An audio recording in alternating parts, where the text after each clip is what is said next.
Hello and thank you for watching. I'm Jennifer Bowman with Olympia Piano, and this video will be a tutorial for the trills and ornaments in Handel's Minuet in G minor. I just wanted to say thank you to a viewer for introducing me to this lovely piece. I actually have never played this piece, but I've enjoyed studying it, and it is just a gorgeous minuet. So before we begin, I also wanted to let you know that I've gotten a public domain copy of this piece from a website that has lots of wonderful music on it. It's called IMSLP. It's a great idea to donate to this organization if you're able. They provide thousands of musical works, and you can take a look at all different varieties of pieces, etc. So I put the link to the example I'm actually using down in the description. So this is part of a keyboard suite in B flat major, key with 2 flats, which happens to be the relative key to G minor. So they have the same flats. You'll also notice in this piece Handel will use the F sharp, which is the harmonic version of G minor. So the way this video will work is I'm going to just talk a little bit about the ornaments that he uses and then just go through the piece measure by measure. So let's get started with the ornaments. If you look up above, there's the first example. This one is called a mordent, and a mordent is a 3-note ornament. In this case, the main note is B flat. And so what a mordent means is you play the B flat, then you play the note underneath, directly underneath its neighbor, and then back up to B flat. And by the way, the neighbor is going to be the note in the scale unless otherwise indicated. So the A is the note in the G minor scale. So in the Baroque period, which is this period of Handel, you're going to play it on the beat. So if I were playing hands together, it would sound like this. I'm not going to go. So the first of the 3 notes is going to go with the other hand, or on the beat if there's nothing going on in the other hand. So our second example here that you'll see in the piece is another mordent. The thing I wanted to point out about this one is this main note is a G, but if you look underneath it, you'll see a sharp sign in parentheses. So what this means is we're still going to start on G, and we're going to go to the note underneath, but Handel is saying, I want you to use harmonic minor. I want you to use that F sharp in this case instead of F natural. So this one is going to be F sharp.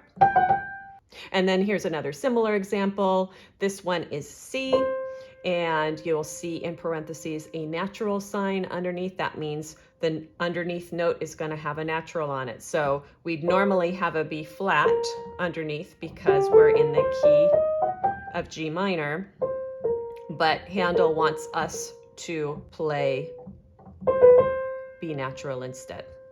So you'll see those 3 different types of mordents in the piece. The next thing you're going to see happens in measure 2 and measure 8.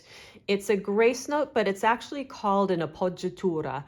And in this time period, what the composer would do is you'd play that note on the beat, and that grace note would take up some portion of the beat it's on. So you can play it many different ways. It just depends on the context. In this piece, I think the Appoggiatura is just either equal or approximately 1/4 B flat and 3/4 A. It just happens 2 times. So it's an expressive feature. And so you just want to go with what feels right to you. So I'm going to do the example in measure 8 here, 2 different ways. Here would be an example of it being equal.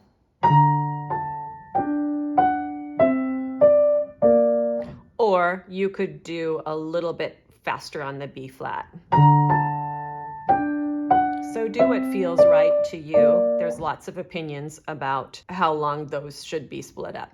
Okay, finally, the other ornament in this piece is a trill. So this is the Baroque era, and trills in this time period start on the note above the beat. So if you look up above, you'll see the trill symbol in this piece is going to be just a squiggle. And so we have to remember that in this time period, they didn't have the modern piano. So the keyboard players were playing on a harpsichord, and one of the ways that they created their personal expression was with these ornaments. And so I like to experiment with having my trills be different lengths.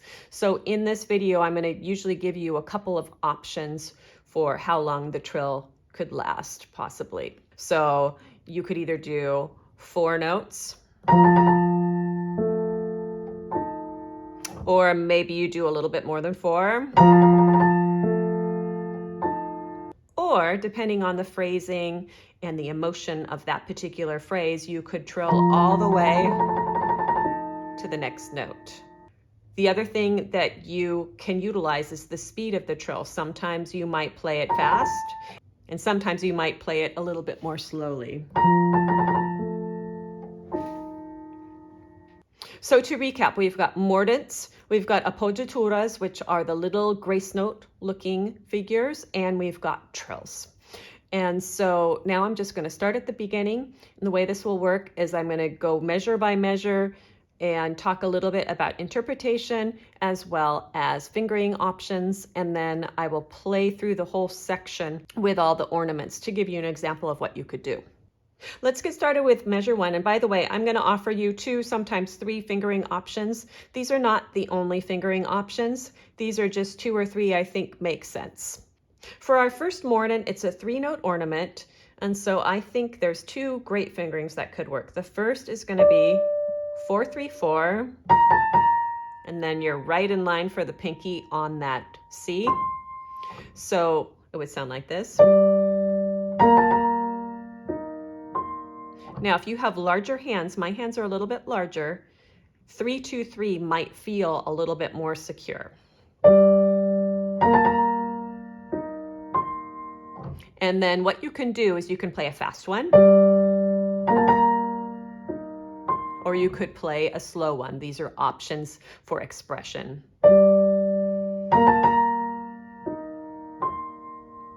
Moving forward into measure 2, now we've got that appoggiatura, and that note is the note that the trill would be starting on. So I'm not going to play 2 B flats. I'm going to use that as the note above the trill. And so we have 2 fingering options here, I think, either 3-2-3-2 or 3-1-3-1, whatever of those feels more comfortable. You want to be using finger 3 for these fast notes as often as you can because it's such a strong finger. With regards to how long to trill, I'm going to give you 3 options. We could do a short one, just 4 notes. We could do it just a little bit longer than that. You might even go all the way to the final A on beat 3. Then measure 3. I'm going to give you 3 choices for measure 3. You could either do 5-3-5 and then switch while you're holding that 5 down, or 4-3-4, or 3-2-3 if your hands are large enough. Because now in the next measure, we're on that same trill, either 3-2 or 3-1. So you could do a 4 note, or a little more than 4, or a complete.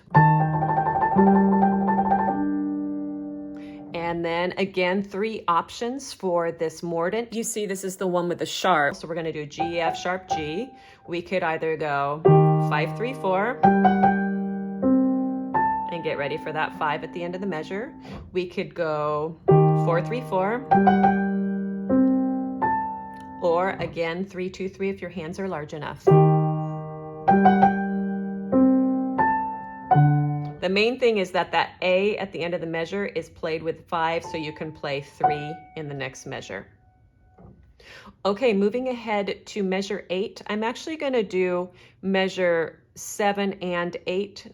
The fingering in 8 is going to be 3-2, and we're going to explore the 2 different timings of that appoggiatura. So in addition, I'm going to show you 2 different fingerings you could use. The first way through, I'm going to do even timing, and I'm going to use 2-3-3-4-4-5 for the measure before. So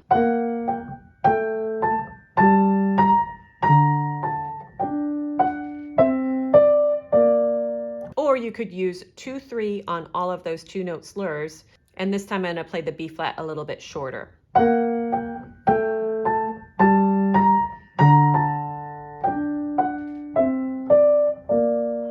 Choose the way that speaks to you in terms of the timing of that ornament.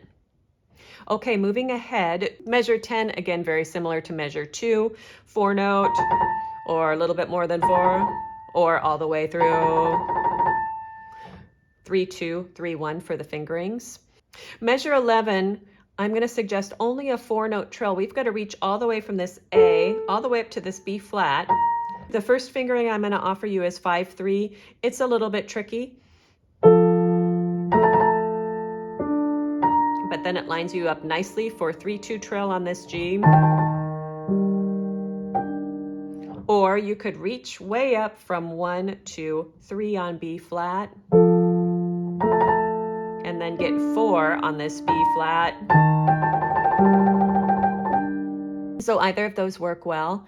Now, moving forward, we've got lots of trills with lots of notes in between from measures 14 through 16. So I'm going to suggest just a 4 note trill on all of them, and I'm also going to suggest fingers 3-2, 3-2 on all of them. So you have two choices for getting into measure 14. So I'm going to start on measure 13. You could either use 5 here and then grab this F sharp with 2 to get in place for this, or just reach up, if your hands are large enough, 1 to 3. So now I'll play it all the way through with the 4 note trills.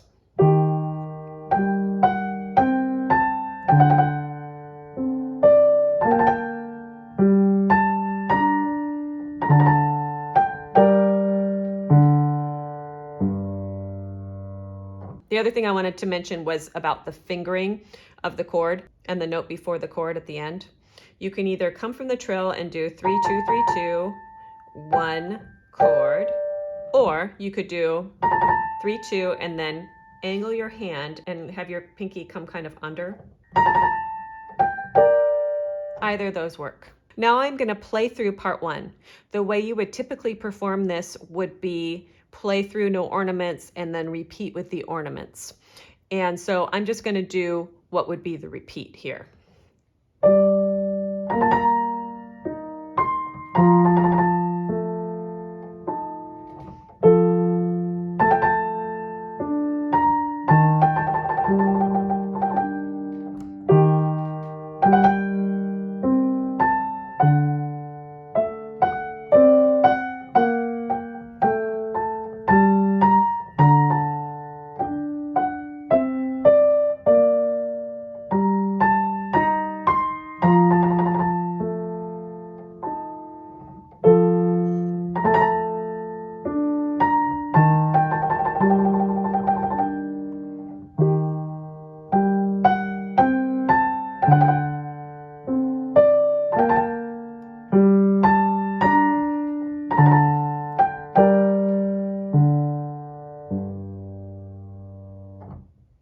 So moving forward, measure 17, we could do a 4 note trill or even a little bit longer. I'm going to suggest fingers 3-2, 3-2 for this one. Here's 4 notes.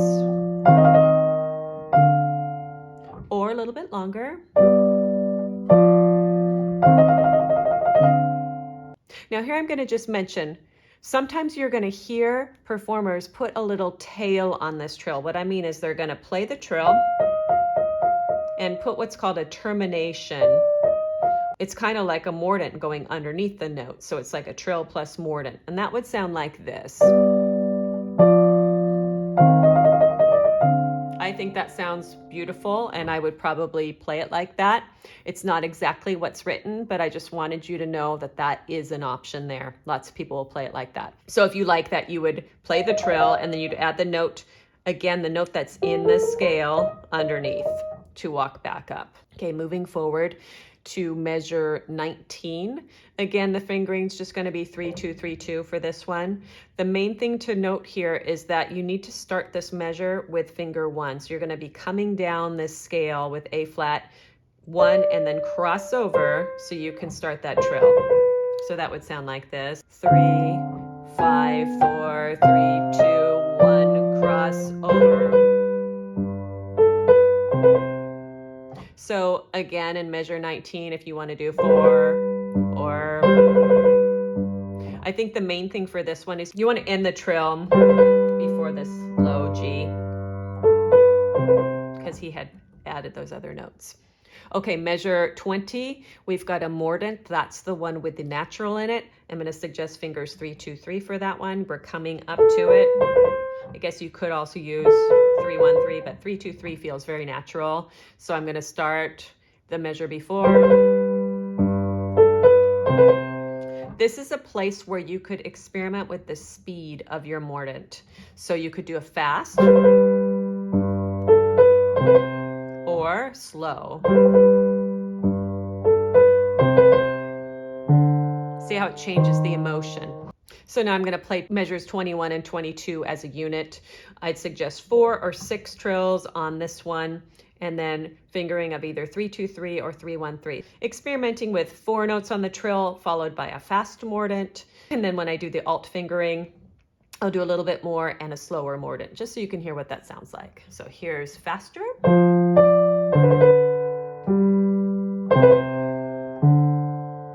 Here's a little bit more on the trill and a slower mordent.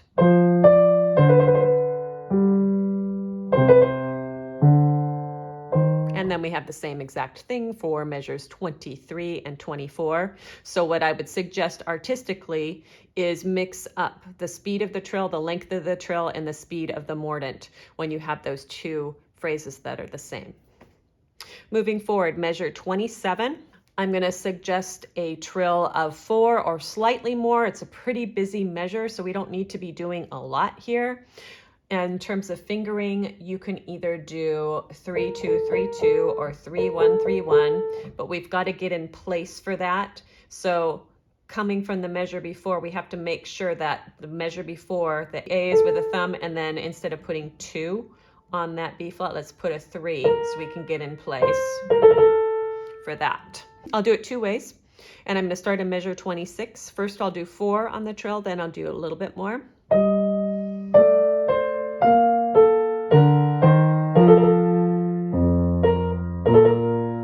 Now I'll do a little more on the trill, a little slower mordent.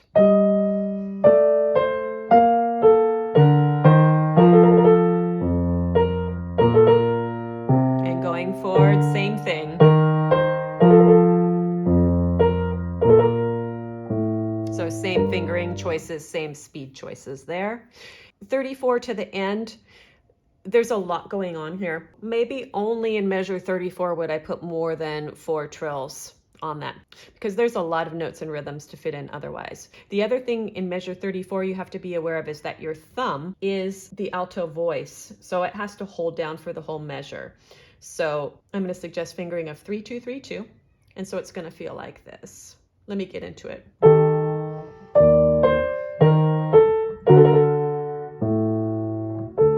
Now if I did a little bit more, it would sound like this.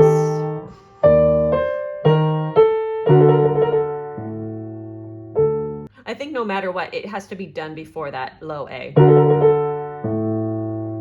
because then we're getting ready for the end. Okay, now measure 35, only a 4-note trill. I'm going to suggest 2 different fingerings. The first is going to be 5, 3, 5, 3 on C, B, C, B, or, so that actually this would look like this. We got to hold that F for a moment. And then we've got to grab that A with 1. Or you could only play 5 on the first C and then immediately go to finger 2. So that would look like this. 5, 2,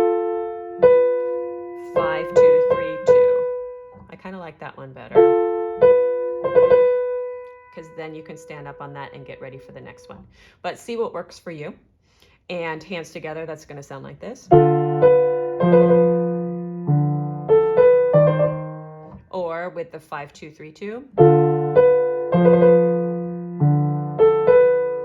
And measure 36, just stretch from that pickup, A, B, D, C. So use 3, 2.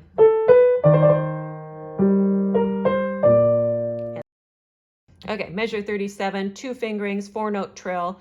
First fingering is going to be 5, 3, 5, 3, because we're going to hold that G down until we move here. And then this is going to be 5, 3, 4, 5, 2, 1. Or you could do 3, 2, 3, 2 for the trill. Just stretch up, lift and move. So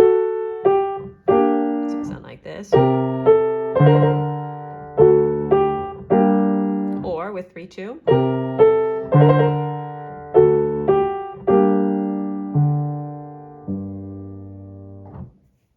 So now I'm going to play through part 2 with all the trills. So I'll do some combination of what I've just talked about. Here we go.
So I'll often get asked 2 other things that I just want to point out before the end of this video. One is articulation for quarter notes in this. I chose to play it with a legato type articulation because that's what I feel the mood of this piece is. But often you will also hear in Baroque music a lot of detached.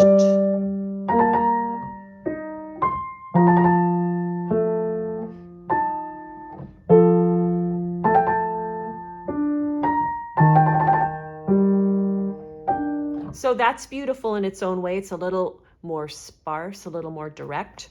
And then the other question I get is with regards to the pedal. So I often play Baroque music with the pedal. I think it sounds totally gorgeous with the pedal, and it changes how the trills are. So I'm just going to play a little bit of the first part with the pedal. So I'd encourage you also to see if you like how it sounds with the pedal. And if so, use it.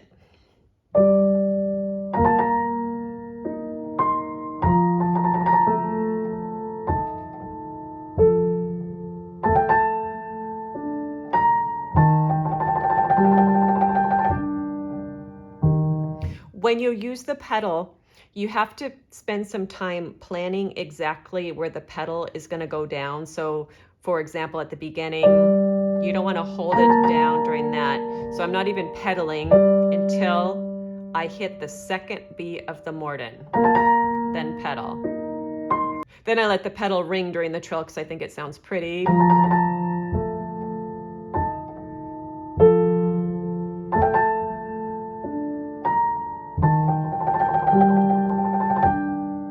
So have fun with exploring all the ornaments in this piece. I always tell my students we are playing the piano because it's playing. We're supposed to have fun. So I hope that you have fun just exploring the different colors you can get with this beautiful piece. And again, thanks to that viewer that suggests I do the video on this piece. I love this piece. By the way, a very famous pianist, Wilhelm Kempf, arranged this piece in a more virtuoso arrangement. It's very beautiful. You'll hear lots of people playing that for encores and such. So I hope you found this video helpful, and I hope you'll subscribe to my channel for other videos like this. I also have videos on piano technique and chord progressions, scales, arpeggios, that sort of thing. And I love hearing from you in the comments. Please write to me. Let me know of your progress. Let me know what kind of videos you would like to see. This video was a result of a viewer writing to me. So as always, thanks for watching.